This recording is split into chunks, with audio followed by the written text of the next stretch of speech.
Bonsoir Fanny. Bonsoir David, bonsoir à tous. Quelle est-elle cette situation au Chili? Eh bien effectivement, le Chili est dans une situation comparable à celle que nous devrions connaître en France à la mi-mai. Aujourd'hui, il est le 3e pays du monde qui a le plus vacciné en proportion de sa population. 36% de la population chilienne a reçu une dose de vaccin. C'est à peu de choses près là où nous en serons mi-mai. Plus d'un tiers de vaccinés donc, et pourtant les contaminations repartent à la hausse. Plus 7% sur les 2 dernières semaines, plus 38% sur le mois qui vient de s'écouler. Les lits de réanimation sont pleins à 95%. Le développement de l'épidémie est à son plus haut point depuis 1 an. Ce succès de la vaccination nous a induit en erreur. Tout le monde a cru que c'en était terminé du Covid. Voilà ce que dit l'infectiologue chilienne Claudia Cortés. Et voilà pourquoi les casinos, salles de gym, les centres commerciaux ont rouvert ces dernières semaines au Chili. Mais aujourd'hui, changement de pied du gouvernement chilien, il reconfine 80% de sa population. Les Chiliens sont tombés de haut, presque tous les commerces sont fermés, les écoles aussi, même chose pour les frontières fermées aujourd'hui pour 1 mois.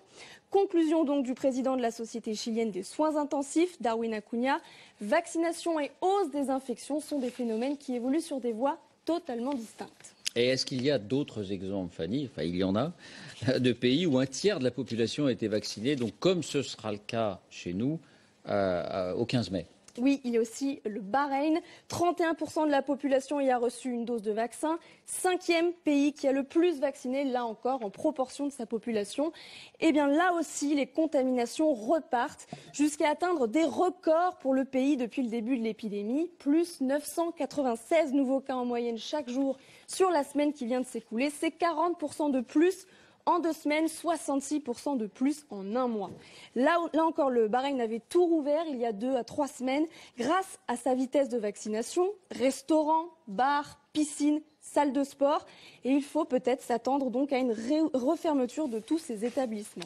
Enfin, 3e et dernier exemple, les États-Unis. Là aussi, 31% de la population a reçu une dose de vaccin.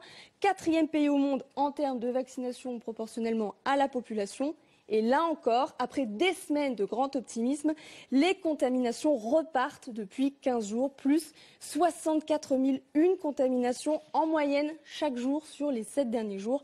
C'est 20% de plus sur les 2 dernières semaines. Sur 1 mois, en revanche, c'est assez stable. Et dans le cas des États-Unis, on retrouve la même configuration.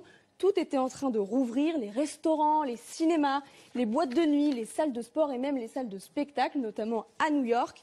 En Californie, ce sont les parcs à thème qui avaient rouvert. Là aussi, on peut s'attendre à ce que les différents États changent de stratégie et resserrent la vis. Après, moi, sur le fond, je suis pour la liberté vaccinale et je ne crois pas qu'à cette équation, liberté égale vaccin, vaccin égale liberté. D'ailleurs, M. Véran, devant le Conseil d'État, a dit lui-même qu'il n'y croyait pas, puisque le Conseil d'État a refusé de rendre sa liberté à un homme de 83 ans qui avait été vacciné en disant qu'il n'y avait pas suffisamment d'efficacité et que ça n'empêchait pas la transmission aux tiers. Je reprends exactement les arguments du Conseil d'État et de M. Véran. Donc la liberté, non mais ça veut dire que la liberté c'est un absolu et qu'il doit y avoir une panoplie et qu'on ne doit pas se priver de la prévention, du traitement et d'un bon système hospitalier et de la liberté laissée aux médecins de prescrire. Ce qui est un drame depuis le début de cette affaire, c'est qu'on a mis la médecine libérale sur le côté. On a confisqué le pouvoir des médecins.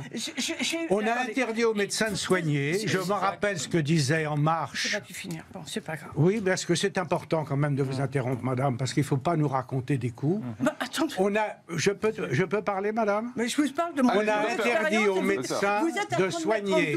On a dit prenez du Doliprane et appelez le 15. Bravo. Ce qui fait que les malades commençaient à décompenser leur respiration et quand on les mettait sous oxygène en réanimation, c'était trop tard car ils avaient déjà fait des embolies. On a interdit aux médecins de soigner. La France veut dire aux médecins les médicaments qu'ils ont le droit d'utiliser. Ils n'ont pas le droit au protocole du professeur Raoult, ils n'ont pas le droit à l'ivermectine qui se fait dans le sud. Non, je ne suis pas un admirateur du professeur Raoult, je dis la vérité. Le Doliprane est un toxique au-delà de 2 grammes. Donc ce qui est important, c'est que les malades puissent voir leur médecin. Le médecin, en leur âme et conscience, font ce qu'ils pensent devoir faire et ça permet de déceler les insuffisants respiratoires avant qu'ils se décompensent. Il faut soigner les gens et les prendre en charge.